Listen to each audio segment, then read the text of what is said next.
Hello everyone, নতুন ব্লগে সবাইকে ওয়েলকাম। আমরা আজকের ব্লগটা দেখতে পাবে একটা শর্ট ট্রিপ ছিল আমাদের অযোধ্যাতে একদিনের জন্য। তো আমরা বেরিয়ে পড়েছিলাম সকাল সকাল। সঙ্গে ছিল মাসি, মেসো, আমার হাজব্যান্ড, আমি, আমার মেয়ে আর মাসির মেয়ে ছিল। তো এখানে সোহাগ সকাল উঠে পড়েছে, আমরাও বেরিয়ে পড়েছিলাম সকাল 6টা-7টা নাগাদ। তো তারপর এই রাস্তার তখন ছিল বসন্তকাল, আমরা মেবি এটা মার্চের দিকে গিয়েছিলাম। আর বসন্তকালে বুঝতেই পারছো প্রকৃতির কি সৌন্দর্য, তাই না? পুরো শাল গাছ পুরো সবুজ কচি পাতা হয়ে আছে, দারুণ লাগছিল পরিবেশটা। তারপর আমরা রাস্তায় যেতে যেতে দেখলাম একটা ঝিল। আমাদের যেহেতু ব্রেকফাস্ট করা হয়নি, তাই আমরা ভাবলাম এই ঝিলের সাইডে বসে ব্রেকফাস্টটা করে নিই। আমরা তো ডাইনিং টেবিল বাড়িতে বসে তো এসব খাওয়া হয়, কিন্তু এরকম একটা ফুরফুরে হাওয়া, তার সাথে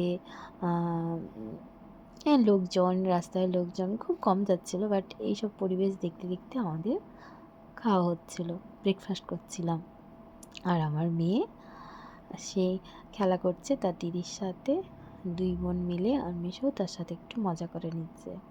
এরপর আমরা আবার গাড়িতে উঠে পড়লাম। উঠে আমার যেই গান চলেছে, ব্যাস আমার মেয়ে অমনি নাচতে শুরু করে দিয়েছে। তার গান চললেই শুরু হয়ে যায় নাচা।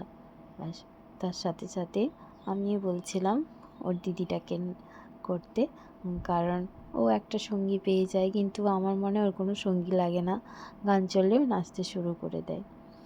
তারপর আস্তে আস্তে আমরা মেনলি গিয়েছিলাম, সে সময় পলাশ ফুল দেখতে পাওয়া যায়, বাট পলাশ ফুল এত দূরে দূরে গাছ ছিল যে আমরা দাঁড়াতে পারছিল, প্রচণ্ড রোদও ছিল। তো অবশেষে একটা পলাশ গাছ আমরা দেখতে পেয়েছি, কিন্তু সেটা আবার অনেক বড়। ওই নিচে যে ফুলগুলো পড়েছিল সেগুলো নিয়ে আমরা ফটো তুললাম, আর ওই ফুলগুলো নিয়ে গিয়েছিলাম আমরা মালা বানাবো বলে আর পরবো বলে। কিন্তু দেখলাম মেসো আবার ফুল পেড়ে দিচ্ছে, কারণ যে ফুলগুলো পড়েছিল না সেগুলো সব শুকিয়ে গিয়েছিলো, সেই জন্য টাটকা টাটকা ফুল মেসো লাঠি দিয়ে পেড়ে দিচ্ছিল। তো আমরা পৌঁছে গিয়েছিলাম আমাদের রিসোর্টটা খুবই সুন্দর ছিল। তোমরা দেখতে পাচ্ছ খড়ের ছাউনি। তো ওখানে কিন্তু তখন গরম ছিল, রাত্রেবেলার ওয়েদারটা ঠান্ডা হয়ে গিয়েছিলো, কিন্তু দিনের বেলা খুব গরম। তো আমরা লাঞ্চ করতে চলে এসেছিলাম, লাঞ্চের জায়গাটাও খুব সুন্দর ছিল, পুরো বাঁশকাঠি দিয়ে মনে হয় এগুলো বানানো, বাঁশের সব কারুকার্য। তো আমরা ভেজই নিয়ে নিয়েছিলাম, সেদিন ননভেজ কিছু খাওয়া হয়নি। তারপর আমরা বিকেলবেলায় বেরিয়ে পড়েছিলাম পাহাড়ে উঠে দেখছি আমার মেয়ে ওখানে অনেক ছাগল, অনেক গরু ছিল, তাদের দিকে দেখছে। আর এই যে তার দিদি পাশে দাঁড়িয়ে ফটো তুলবে বলে বোনের কাছে দাঁড়িয়েছে।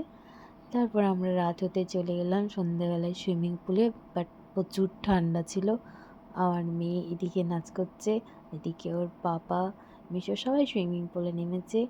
তারপর রাতে আমরা চলে এসেছিলাম ডিনার করতে। ডিনারেও আমরা প্লেনই খেয়েছিলাম। তো তারপর আবার সকালে আমরা বেরিয়ে পড়েছিলাম ব্রেকফাস্ট করে। মেয়ে তো চারিদিকে ছুটে বেড়াচ্ছে, ও শুধু এপাশ আর ওপাশ করছে। আমাদের ব্রেকফাস্টে কী ছিল চলো একটু দেখে নিই। ছিল লুচি, ছিল একটা তরকারি, ছিল এখানে জিলিপি, কলা, ডিম। তারপর আমরা গিয়েছিলাম সামনাসামনি যে ফলস ছিল, দুর্গা ফলস মেবি এটা। তো এটা আমি আর আমার একটা মাসি যে গিয়েছিল সে নেমেছিল আর কি, কারণ প্রচুর খাড়া রাস্তা ছিল, নামা সম্ভব নয় বাচ্চা নিয়ে। মিশো আর আমার হাজব্যান্ড বাচ্চা নিয়ে ওরা উপরেই ছিল, আর আমরা এখানে ফটো ভিডিও নিয়ে নিয়েছিলাম। তারপর আমরা আস্তে আস্তে চলে গেলাম উপরে তোমরা দেখতেই পারছো কতটা খাড়া। আমি ভিডিও নেওয়ার চেষ্টা করছি, বাট একটু পা ফসকে গেলেই প্রচুর রিস্ক। তারপর আমরা ওখানে পুরুলিয়াতে অযোধ্যাতে যেটা আছে মুখোশ গ্রাম, দেখো কত রকমের মুখোশ। আমি তো অনেক মুখোশ কিনে এনেছি, বাট কিছু করার নেই, আরও অনেক কেনার ইচ্ছে ছিল, বাট নেক্সট টাইম গেলে নিয়ে আসবো। আর ওরা ওখানে এটা মানে হাতে বানায়, সুন্দর দেখছিলাম, এই দেখো না সুন্দরভাবে ডিজাইন করছে, সুন্দর আঁকছে। তো অনেকগুলো খুব ভালো লেগেছে। যাই হোক, অযোধ্যার এক্সপিরিয়েন্স খুব ভালো হয়েছে। কিন্তু এটা হচ্ছে একটা ড্যাম। এটা আমরা রাস্তায় যাওয়ার পথেই দেখেছিলাম, জাস্ট দাঁড়িয়ে ফটো ভিডিও নিচ্ছিলাম। তারপর মাসি মেশোকে ট্রেনে তুলে দিয়ে আমরা লাঞ্চ করে নিয়েছিলাম একটা ধাবা টাইপের হোটেল। এখানে মেয়ের সাথে আমার একটু খুনসুটি চলছে, সেটা ওর বাবা ভিডিও নিয়েছে। তারপর প্রচুর ঝড় বৃষ্টি হচ্ছে। প্রচুর ঝড় বৃষ্টির জন্যই তোমরা দেখতেই পাচ্ছ বাইরে হালকা দেখা যাচ্ছে বৃষ্টি হচ্ছে, ঝড় হচ্ছে। তো আমরা ওখানে কিছুক্ষণ থেকে গিয়েছিলাম। তারপর আমাদের বাড়ি ফিরতে অনেকটাই রাত হয়ে গিয়েছিল, কারণ ঝড় বৃষ্টির কারণে। আর রাস্তায় প্রচুর গাছ ভেঙে পড়ে গিয়েছিল, রাস্তা আটকেও ছিল। তো যখন আমরা গেছি রাস্তায় সব গাছ দেখছি, সাইডে সব সরানো আছে। তারপর আমরা অবশেষে বাড়ি ফিরলাম। যাই হোক, তোমাদের এই ব্লগটি কেমন লাগলো অবশ্যই জানিও। আর আরও নতুন নতুন ব্লগ দেখতে হলে আমাদের যে ইউটিউব চ্যানেল আছে সেটাতে সাবস্ক্রাইব করে দিও। ওকে, টাটা, বাই বাই।